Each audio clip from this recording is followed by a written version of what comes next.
Welcome to the study. This is Professor Hemlock here. Today we are going to go over when to use Time Warp. There are two varying versions of when you'll want to use it per each dungeon, whether it is a Fortified week or a Tyrannical week. And those are going to be predominantly your only variations in when you're going to want to use Time Warp. Some tanks may have different routes, so there may be modifications to this based on tanking, but I'm going to give everyone the generic Time Warp use strategies that are common if you're using a traditional path. Okay, we'll start with DOS here. DOS has two varying, they do actually have difference between Fortified versus Tyrannical. On Fortified weeks, you will lust the opening pull. So the very first pull when you come into the dungeon, you will lust that, and then you will have lust up for Hakar. You will then lust Hakar, and then you'll get to the Mana Storms, where you will Bloodlust at 50% of the way through the fight. So this will be when Millhouse has already jumped out of the way, and then Maleficent drops down into the arena. You will Bloodlust on Maleficent's dropping down into the arena, so it's a 50% Bloodlust phase. And then you'll Bloodlust for the second to last boss, the Dealer, and that will be your entirety of it for the dungeon. Again, the only difference between Fortified and Tyrannical: on Tyrannical week, you will not Bloodlust the first pull. You will hold it for Hakar.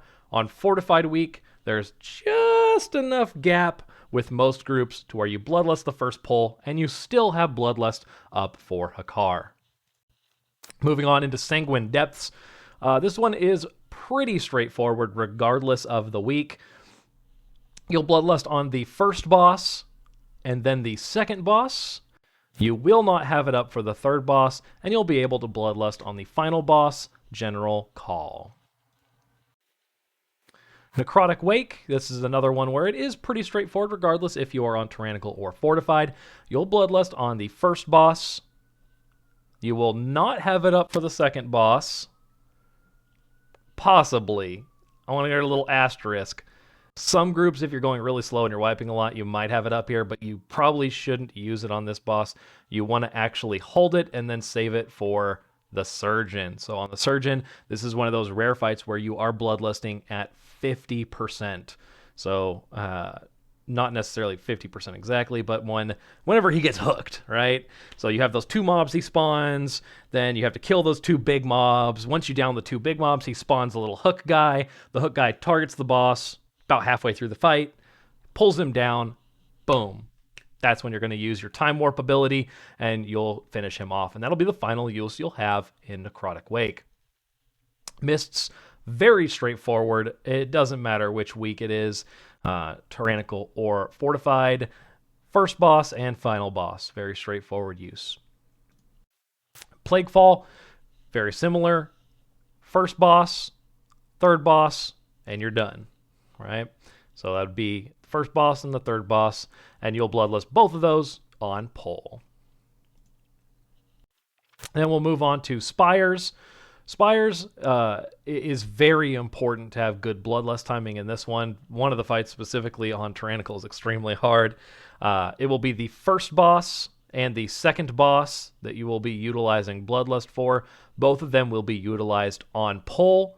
You will hold the third boss. Do not use Bloodlust or Time Warp.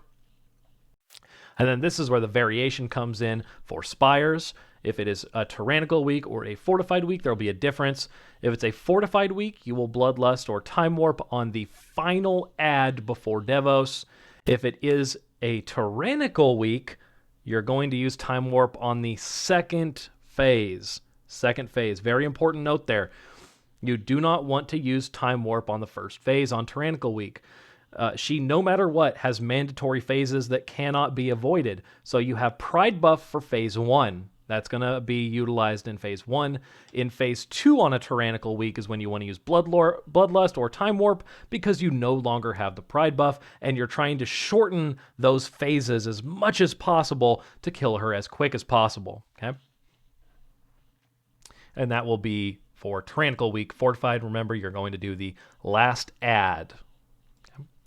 Halls of Atonement, pretty straightforward here. This one is one of those dungeons where you have the option on the intro pull. So on the first pull, if it's a fortified week, that is when you'll want to use your warp effect. The tank will then go around and pretty much you should be pulling all the sides, you're clearing all the sides, you're killing little mini packs, and then you should continue to get percent till you have warp up enough to then use warp on the first boss.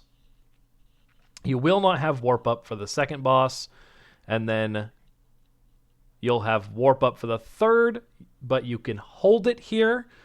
You do not want to use it. You'll save it for the final boss here, Lord Chamberlain, and you'll use it on him, and you'll use that on pull. Okay, so that would be your fortified pathing. For Tyrannical, you will not use Lust on the intro pull. Similar to the other side, you do have the option to if your group is like lower than the key's eye level, because it'll still take 10 minutes to clear to the first boss. But generally, you want to be safe on Tyrannical week because you need it for the first boss. So you'll hold Lust on the pull, you'll use it on first boss, and then you'll be able to use it on the final boss as well. Theater of Pain, this one can dramatically change with pathing. I would be safe though, and I feel comfortable giving the advice to generically on fortified weeks. You are going to Lust on the first boss. You do have the option, if your group's more confident, in double pulling the intro, warping on that first pull, and then just clearing the first mobs normally on fortified, the first boss normally on fortified. Generically, though, you're going to always warp on the first boss. Then you'll go kill this guy, and he won't have warp up. You won't need warp for it. Then you should go kill Kel'Thuzad or Kel'Thurok.